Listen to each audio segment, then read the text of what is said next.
This episode is brought to you by my new program, Peace with Food, the Emotional Eating Toolbox. It's a new 30-day self-guided program that helps you stop emotional eating and finally feel confident and calm and in control around food and with eating. If you're ready to stop the all or nothing cycle and build real peace with food and you want to do it at your own pace, then visit toomuchonherplate.com/peace with food to learn more. Hey, everybody. Welcome back to the podcast. Today, we need to talk about hidden hungers again. In fact, I don't think we can talk about hidden hungers enough because your brain has had other unhelpful messages reinforced so many times that if you are like most human women in this culture, they just come out of your pores as naturally as sweating, right? All the things that we believe about what you need to do to shift patterns of overeating or emotional eating or to take better care of your health tend to disregard or completely override hidden hungers. Or if they acknowledge that you have hidden hungers, and I will go over what I mean by those if you are new to this podcast in a moment, but even if your brain acknowledges that hidden hungers might be operating, that there's a reason that you are overeating or stress eating or boredom eating or emotional eating, there's that message that it can get ingrained so deeply that you just shouldn't have hidden hungers, that there's something wrong with you if you can't override them or power your way through them. And this causes a lot of trouble. So here we are again. I want to talk about hidden hungers. I'm going to talk about why high achievers struggle to stop overeating patterns, why high achievers struggle to lose weight, and what to do about it. And I think this is also particularly timely. I am recording this at the end of the year, and 'tis the season. There is so much emphasis right now on gathering together your results from this year, thinking about what your goals are for next year, starting to cogitate on what's your plan going to be? What's your approach going to be? How are you going to be different in the new year? All that stuff. And it is so easy. And actually, we're manipulated into it. If you just take a look at your social feeds, to get swept into this idea of, I just need to do more. I just need to be different. And on the surface, the recipe that we all know so well, just eat less, move more, or now it's more refined, it's more fancy, it's tweak. Eat less of this, right? Eat more of this, move more in this way. It sounds so simple. And I know you know this, and your brain also needs to hear it on repeat. You're a smart person. If it was that simple, everybody would have figured it out by now. If moving more, eating less was a simple thing to do and it was all this uncomplicated, we wouldn't be having this conversation. There are so many smart, busy women, high-achieving women who are incredibly frustrated with their lack of success, incredibly frustrated because their weight feels like a yo-yo, or it feels like it is just more and more and more getting out of control, or their eating feels more and more out of control and is making them unhappy. And not only are they frustrated by this problem that they can't solve, even though they can solve all the other problems in their lives, without even knowing it, so many of us have absorbed the myth that if doing this set of things isn't working for you, it's your fault. And that's not true. So today, let's talk about why high achievers struggle to lose weight and what you can do about it. And if you feel like you have heard this before, I just want to say that there are a lot of messages that you have heard before, that you have heard over and over and over again. This is one that bears reinforcing. And if you haven't heard this before, awesome. I am so glad you're here. Okay, so let's start with this idea of superwomen. Superwomen, and you may very well be one. Superwomen, by the way, don't ever think they are one.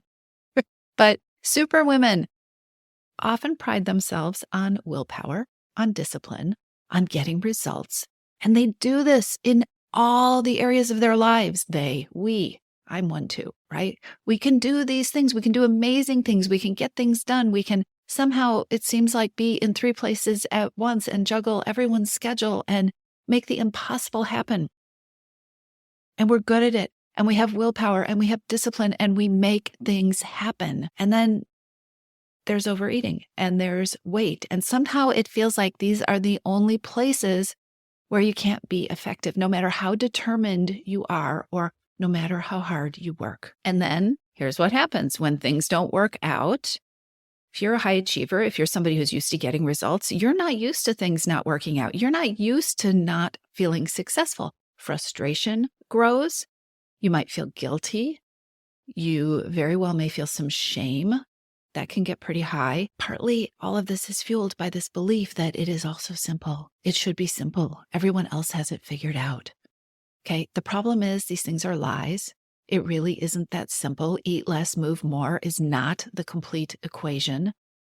And if it's all that you focus on, it keeps you going in circles. It keeps you on a hamster wheel. If it's all that you focus on, there are some very critical areas that are, I was going to say they're likely to sabotage you. They are going to sabotage you, especially if you are somebody getting a lot of things done with a lot of responsibilities who has really high expectations for yourself, especially if you are somebody who is a superwoman. So let's just lean into this term, superwoman, and let's talk about why a superwoman overeats.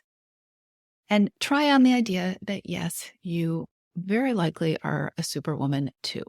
You may not see yourself in a superhero costume, but if you are listening to this, you just might be a busy, high-achieving woman. That is especially true if you say, but I'm not busy, but I really don't achieve that high. Superwomen never think that they are superwomen. You can also be a superwoman purely by the expectations that you pile on yourself. Look at the length of your to-do list. Look at the things that you tell yourself you should be able to do today. You're very likely somebody who has superwomen expectations. I'm going to harp on this a little bit because brains are complicated and adorable, and they will talk you in circles and they will try to talk you out of all sorts of arguments, right? So you're superwoman if you're the woman who makes most things happen in most parts of your life. If people are always counting on you to get the job done, if you're somebody who is juggling home and work and family and everything else, you are somebody when stuff needs to get done, when things get tough, you say, well, I still need to handle it. I have to keep going. Maybe you're busy. Or maybe you are so incredibly organized that you feel like everything has a place. It might feel like a house of cards, like it could all fall apart at any moment, but it all has a place and you know when it has to happen and this is what it looks like, right?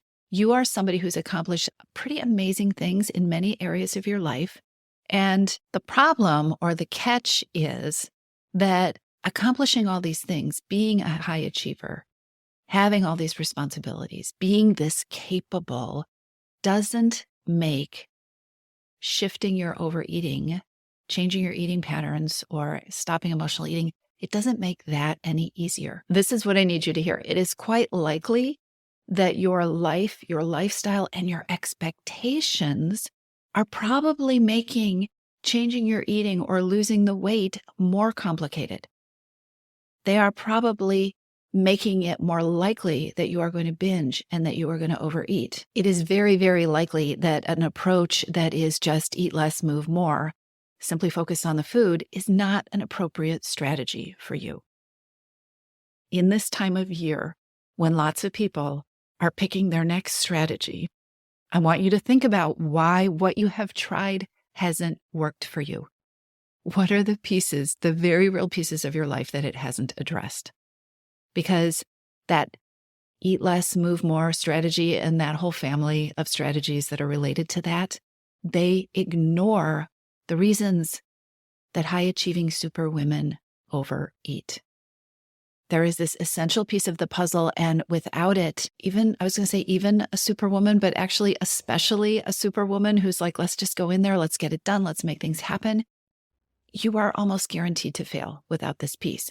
And that critical piece is having an approach that addresses, and before it even addresses it, it allows you to acknowledge that there's a reason that you're eating the way that you are, that there's a reason that you're having the cravings, that there's a reason that you're polishing off the bag of chips or mindlessly snacking at your desk all afternoon or nervously in the kitchen cutting off those endless slivers from the pan of brownies that somebody baked. There is a reason, and giving yourself permission to know that and then having a set of strategies, an approach that acknowledges that and addresses the reason, that is what you need to succeed. So hidden hungers are hungers that result from some of the very common and intertangled reasons that smart, busy women find themselves reaching for something to eat when they're not really hungry. There are 5 really important reasons that women tend to overeat, to emotionally eat, and to struggle to lose weight, and to struggle with the whole eat less, move more. It's just that simple plan, right? So think about these reasons, because when I say them, they're going to be no-brainers. Exhaustion, reaching for something to eat because you're exhausted, reaching for something to eat because you want to perk yourself up, reaching for something to eat because it feels like you can't be exhausted. You have to keep going because you're Superwoman. Emotions, hard emotions, emotions that you don't have time to care for, emotions that you don't know how to care for, like hurt or anger or sadness or worry. Emotions that it doesn't feel like there is space or bandwidth to care for, maybe because you're so busy or because you're exhausted or because you don't have the skills. Nobody's ever taught you how to deal with that high conflict situation. A third big reason that busy, high-achieving women overeat is stress. You know this one. Just simply stress and stress eating. Here's another one, avoidance and procrastination. And this is where stuff starts to get tangled up. We eat to avoid things. We eat to numb. You eat to push things down, often because of the other hidden hungers, because I don't have the time to deal with this right now, or I don't have the emotional resilience to deal with this right now, or I don't want to deal with this right now. I'm tired, right? And so eating, reaching for something to eat becomes a way to avoid, or a way to push something off, or to procrastinate, to just numb yourself out. Another reason that women tend to overeat is simply being too busy or feeling too busy. And that also includes having the belief that you are too busy to take care of your own needs. I'm too busy to eat lunch, and so I don't take care of myself in the middle of the day, and then I end up binging in the afternoon. I'm too busy to eat the way I know would really fuel me or energize me, and so I'm grabbing and going, or I'm too busy to make the plans. I don't have to explain this to you. You understand exhaustion, emotions, stress, avoidance and procrastination, being too busy. Think about that, because these are all very real parts of women's lives. They are very real reasons that most of us overeat. Most plans, and if you are now cataloging and considering what your plan for the new year or even getting through the holidays is going to be, most plans don't address these very real issues. And instead, they give you this message, this deprivation message, that your job is to just power through them, which, by the way, creates more hidden hungers.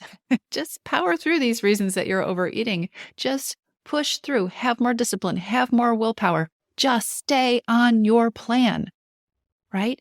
If that is the approach, it's not only missing the point, it is not taking care of what is fueling your urge to overeat in the first place. It's actually adding fuel to the fire by making these things bigger and harder and more tangled up. And so what you end up with is this battle where even on a really good day, you are constantly struggling to stay ahead of it. You are constantly fighting to be in control of your eating, instead of, when we lay it out this way, it can sound very simple or very common sense, taking care of the reason that you want to overeat in the first place, so that the wanting to overeat, the urge to overeat, the trigger to overeat, the mindless cravings, imagine them just going away. So you don't have to put that precious energy towards fighting them anymore, because you have cured them. This is a message that I will repeat to you as many times as your brain needs to hear it. For most of us, the key to not eating the whole bag, the key to not finishing the whole thing, even though we're already full, the key to staying on track and actually eating in a way where we wake up feeling great in the morning, where your pants fit, where if it's your goal, you lose the weight. The key to this begins in figuring out how to deal with our complicated lives, because our lives are complicated. How to deal with the hidden hungers, how to deal with our needs and our desires and our wants and our feelings without overly relying on food, without relying on food to the extent that it doesn't feel right or good, to the extent that we're not solving the real problem, and it's just kind of laying there or festering or growing. When you deal with the reason that you overeat, this is how you create peace with food. This is how you create freedom from overeating. This is how you create lasting changes, because it is an approach it's a smart approach. It's an approach that solves the problem. It's an approach that gives you solid solutions for the reasons that you want to eat in the first place. I will repeat this as many times as your brain needs to hear it. The journey towards creating peace with food, I want you to hear what I said. Not just getting to the destination, but the journey, the process of creating peace with food, the process that I use with my clients, the process that we do in the You're Missing Peace program, the process actually makes your life better. Even before you get to the goal, even before you finally figure it out, even while you are still struggling with cravings and urges, but you are starting to tend to the reason that you have the cravings and urges, you are feeling better. You are feeling more confident. Your life is getting better. You are feeling more capable. You have more energy. So even the path to getting there, even before you get to the goal, you're getting a payoff. That is so different than that eat less, move more approach. I am telling you this because it's very likely your brain needs to hear it. You do not need another food plan. If you want a resource for, okay, how do I dial in on some of these reasons, or how do I know where to start? You've probably heard me say it. My best recommendation is to take the free Hidden Hungers quiz. You can find that on my website. You can go to toomuchonherplate.com/quiz. You can download my free roadmap for creating freedom from overeating. That's on my website as well. It's toomuchonherplate.com/map. The key thing here is, as you end up this year, or as you move into the new year, or if you're listening to this next year in the middle of the year, it doesn't matter.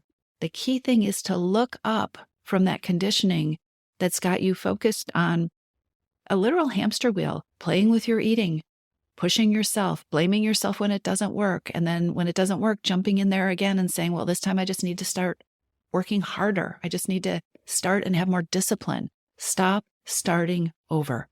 Stop running on the hamster wheel. Change your focus. Make addressing the reasons that food has the power in your life a priority, and things will start to change. All right? I hope that was helpful, and I will talk to you soon. Thanks for listening to Too Much on Her Plate. If today's episode hit home, if you are tired of the willpower battles, and if you're ready for tools that actually work, you can take the next step with my new 30-day self-guided program. It's called Peace with Food, the Emotional Eating Toolbox. You'll learn how to understand your hunger, stop emotional eating, and finally feel confident and calm and in control around food. Get started today at toomuchonherplate.com/peacewithfood.